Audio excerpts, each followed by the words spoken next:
Ako po si Win the Dreamer. Panoorin mo ito. Ang pag-apply para sa monetization ay ang formal na hakbang pagkatapos mong maabot ang mga kinakailangan. Narito ang detalyadong step-by-step guide sa proseso ng pag-apply sa YouTube Partner Program YPP. Bago magsimula, ang eligibility check.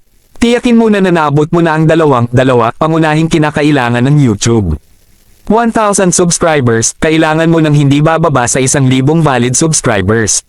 4,000 watch hours, kailangan mo ng 4,000 public watch hours sa loob ng huling 12 buwan, or 10 milyong valid public shorts views sa loob ng huling 70 araw.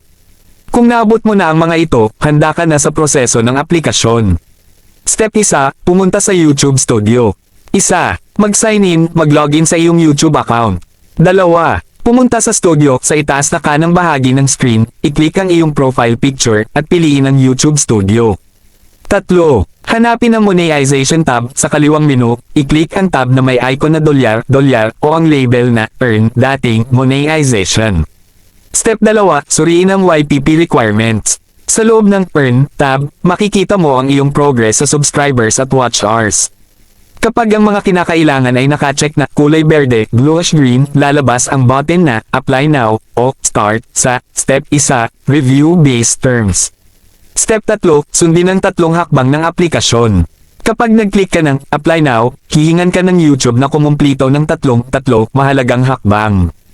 Hakbang aksyon at detalye. Hakbang 1, Review Base Terms, basahin at tanggapin ang kasunduan. I-click ang Start o Review.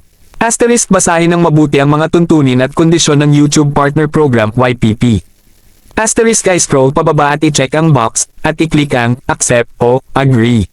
Hakbang 2, sign up for Google AdSense, i-link o gumawa ng AdSense account. Asterisk, ito ang pinakamahalagang hakbang dahil ang Google AdSense ang gagamitin ng YouTube para bayaran ka. Asterisk, i-click ang Start at pipili ka ng 1. Yes, I have an existing account, kung mayroon ka ng AdSense account. 2. No, I need to create one, kung wala pa. 3. Sundin ang mga prompt para kumpletuhin ang AdSense sign up, magbigay ng personal na impormasyon tulad ng address.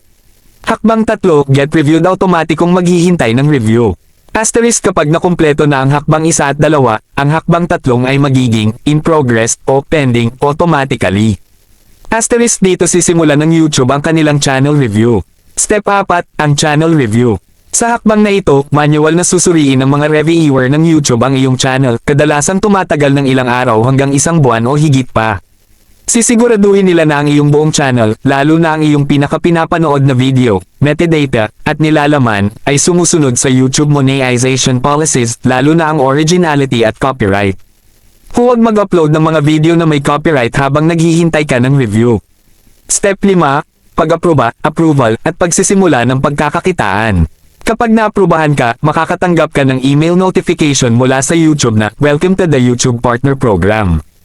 Huling hakbang, bumalik sa Earn tab ng YouTube Studio at i-on ang monetization para sa iyong mga video, lalo na ang Watch Page Ads at Shorts Feed Ads.